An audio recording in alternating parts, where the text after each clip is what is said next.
今天的话题是为什么靠股息决定应不应该买一只股票是错了。很多人用派息股赚钱，比如买某只银行股是因为有高股息，这是一般人犯的最大投资错误之一。因为一只股票有高股息对长期投资者来说并不是好事。在这支影片我们先听听巴菲特怎么说，然后我再给你一些例子做结论。 Mr. Cray made the statement that his favorite American stock is Berkshire Hathaway. And one of the major reasons he stated was that Berkshire has never paid a dividend, as we all know, and consequently you had superior utilization of the extra cash. Now, if you extend that reasoning, could it also be a beneficial policy if Coca-Cola and Gillette stop paying dividends and utilize the cash in other ways? Well, it depends what they could use how they would utilize the cash and what they could use it for. Those are more focused enterprises than Berkshire, at least in terms of products. And I think I commend managements that have a wonderful business for utilizing cash in those wonderful businesses or in businesses that they understand and will also have wonderful economics, and for getting the rest of the money back to the shareholders. So Coca-Cola, in my book, is doing exactly the right thing with its cash when it uses all the cash that it can effectively in the business to expand in new markets and all of that sort of thing. But then beyond that, it pays a dividend which distributes cash to shareholders, and then it repurchases shares in a big way, which returns cash on a selective basis to shareholders, but in a way that benefits all of them. So you will benefit from us not paying dividends just as long as we can use every dollar we retain to produce more than a dollar of value and of market value over time. Whether we can continue doing that, how long we can continue doing that, I can't promise you, but that's the yardstick by which the decision is made. And that is the yardstick, I think, by which Coca-Cola is making the decision too, and I think that they deserve great credit for exercising the discipline to quit when they using cash when they've run out of the opportunities to use it well, and then to further deploy it advantageously by repurchasing shares. I think one of the things I admire about my friend Bill Gates, he's got $4.5 billion of cash in Microsoft, and very few managements can stand having $4.5 billion of cash and not doing something unintelligent with it.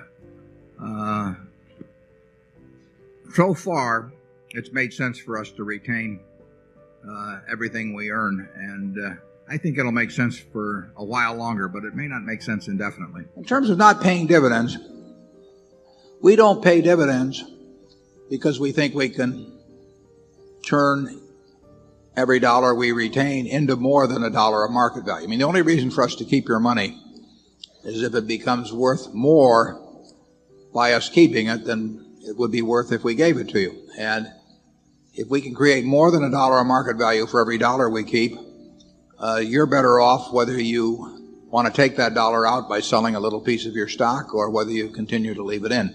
That's the test.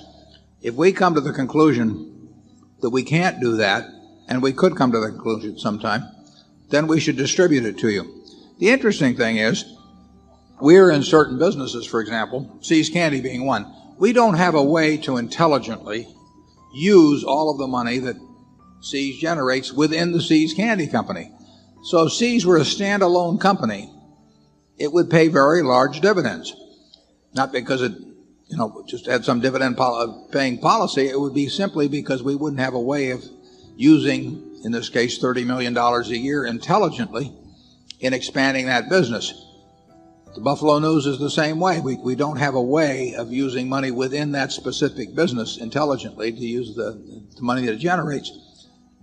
We hope that in the overall Berkshire Hathaway scheme of things, that we can intelligently use the money that the companies in aggregate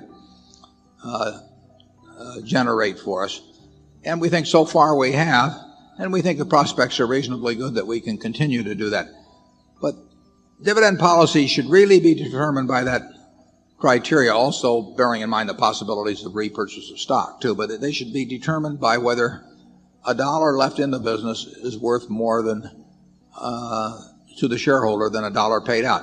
Someplace like Coca-Cola, if Coca-Cola had paid no dividends and simply repurchased shares and developed the bottling system and done the things that they have, the shareholders probably would have been even better off.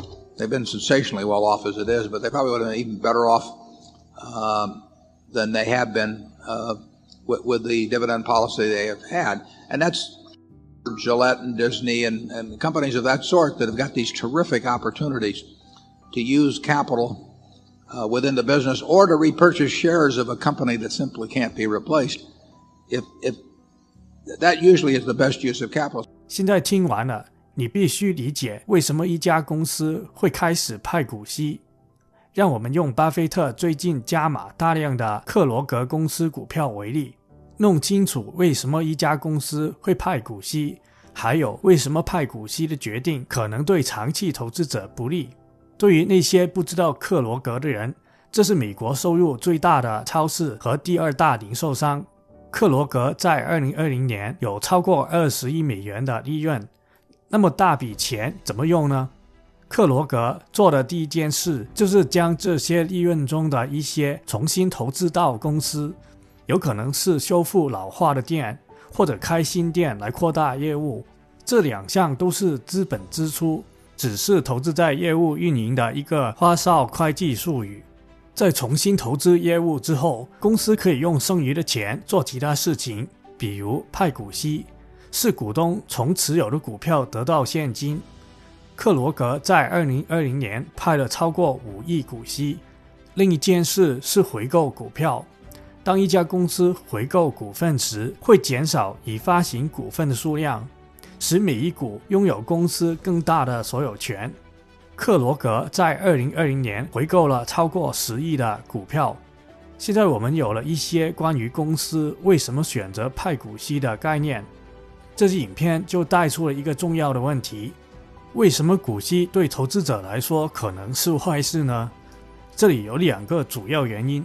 第一，如果公司派股息而不是发展业务，这样公司就为了支付红利的短期利益而牺牲了业务的长期健康。